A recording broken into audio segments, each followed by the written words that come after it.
I believe that Bryce Underwood is going to make one hell of a tremendous leap in 2026.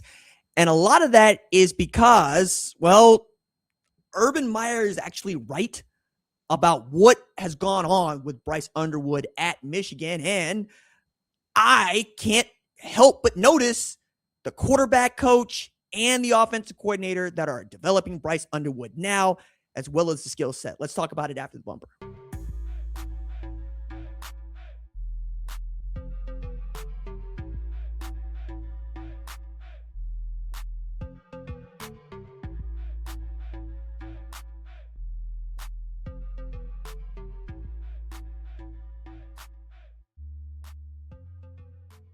What's up, kinfolk? It's RJ Young. I am not on a step mill. If this is your first time watching Adapt and Respond, thank you for joining us here. We talk college football year round. If you're into that, go ahead and hit that subscribe button and like this video and join the more than 212,000 subscribers to Adapt and Respond, a college football podcast. You can also catch us on Apple, Spotify, and answer this question in the comments below.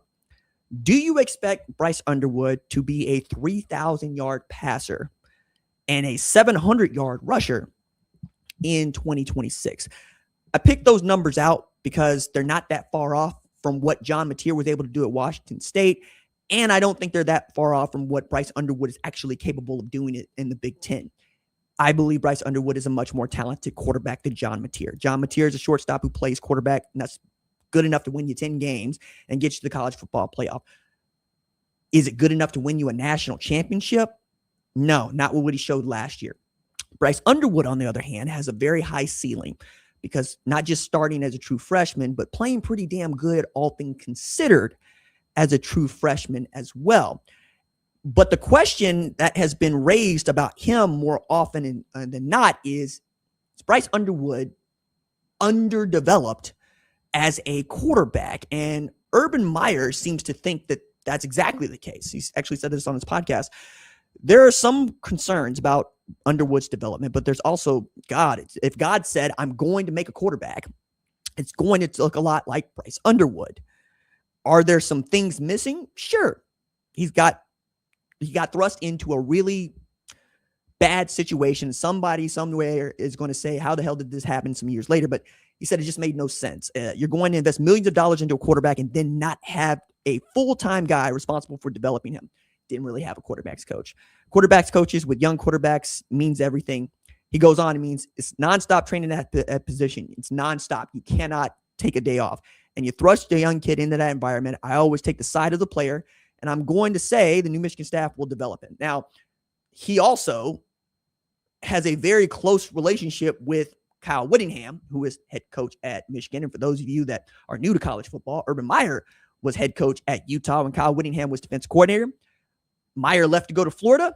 Whittingham became head coach at Utah and went on one of the best 20-plus year runs that we've seen by a coach at a program like Utah in some years, and why he's able to elevate to a place like Michigan. And I think it's a perfect opportunity for him. I've said this before, and I'll say it again. Kyle Whittingham is the most underrated head coach of our lifetime. And I think when he has a guy like Bryce Underwood, he's going to put guys around him. And he's also opened himself up to the idea that having an offense that's wide open with a quarterback that can get some things done with his feet is not a bad thing. First with Cam Rising, right? And here last year with Devin Dampier, when he went to go get Dampier from New Mexico along with offense coordinator Jason Beck. And Jason Beck has been good if you give him a quarterback with any kind of wiggle, right?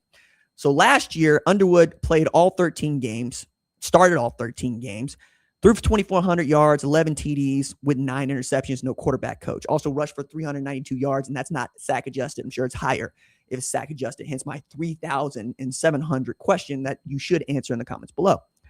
But Sharon Moore wasn't interested apparently in having a dedicated quarterbacks coach, even as he was an offensive coordinator at Michigan. And Chip Lindsey was both the QB coach and the offensive coordinator, and it didn't go well. Now, it's not just Jason Beck is the offensive coordinator. It's that Coy Detmer, who is the nephew of Ty Detmer, son of Coy Detmer Jr., who is son of Coy Detmer and nephew to Ty Detmer, is his quarterback's coach. And we think that that is going to be such a tremendous boon for Underwood. As Meyer pointed out, you have a guy whose job it is just to coach you all the time, as opposed to an offensive coordinator who has to coach everybody all the time. An emphasis is always going to be put on the quarterback, but it is a rare play caller who is able to do both well. Like Lincoln Riley is able to do both well when he was at Oklahoma as an offensive coordinator. He was QB coach and he was play caller, and it worked. But if you looked at Riley and how he connects with his quarterbacks, it's a brotherly relationship. He gets very close. They are very close. So much so that when he was head coach at Oklahoma and he had to bench Baker Mayfield for grabbing his nuts at the handshake with Kansas, it hurt his feelings. Like, I'm at that presser and that dude is fighting back tears because he doesn't want to take that guy off the field. But it also gave everybody their first real look at Kyler friggin' Murray. And Baker coming out going, look, I got a lot of records at Oklahoma. Kyler's going to break them all. And you know what? He was right. But to be able to develop that kind of relationship is a talent. It's not one thing you can lean on. And that's why there's always been a position coach in most of these spaces. Like, there's always the coordinator that wants to coach a position. Like, for years, Venables coached linebackers as well at Oklahoma. I get it. I understand. It's another way for you to keep your hands on what the product is going to be and feel like you got more control over what it is. But there's also quite literally a lack of delegation that is going to hurt you. And this happened for Billy Napier at Florida. He said, look, one of the things that he did wrong was not delegate enough. He was the play caller and he was the head coach, and he probably needed to have himself a full-time play caller. He's done that at James Madison. That's his big learn from last year when he got fired going, into October, even though that team beat Texas, right? I think that Kyle Whittingham has been a head coach for so long that the idea of him shorting the staff by a member or saving some money here and there just doesn't cross his mind. And at a place like Michigan, there's no excuse to do something like that. You can always afford to have your 10 on the field assistants. You want to start skimping about grad assistants? Fine. You're going to make more work for your support staff and for your on the field assistants. But I wondered how this is going to go down now that we have laid out for you. Jason Beck is good at his job. Coy Detmer Jr. is good at his job. Kyle Whittingham is damn sure good at his job.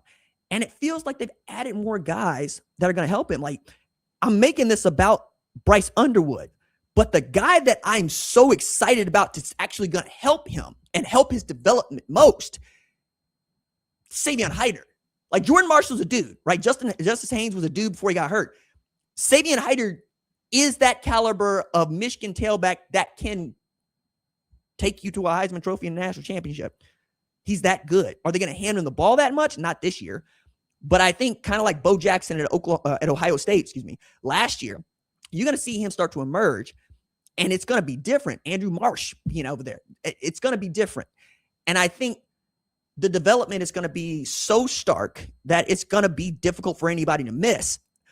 The only thing that I'm worried about, if there is something to worry about, is you're going to take the leap against Oklahoma and Ann Arbor last year, because that's the one thing I would tell you as an OU dude. That's not going to be the same Michigan team that they faced. This team will be better, and this team will be at home. So Oklahoma will have to be better. And, hey, right now, it's about which quarterback's going to be able to take care of the football. I like to think that Bryce Underwood's going to do a better job this year. I would like to think that John Mateer is going to do a better job this year. But John Mateer played lights out against Michigan, and that's one of the reasons that Oklahoma won that game, and Bryce Underwood did not. If that keeps up, sure, Oklahoma wins that game. But the bet here is that Whittingham, new OC, new scheme, and a QB coach that's dedicated to making that dude better every single day is going to change his trajectory from perhaps a gradual lined up to a sharp stonks all the way up rising kind of, maybe we're talking about a top 10 Heisman finalist. Could be very cool. We'll see. All right. If you like Adapt and Respond College Football Podcast, subscribe to the channel. Follow us on Apple and Spotify. I'll see you on the flip side. Deuces.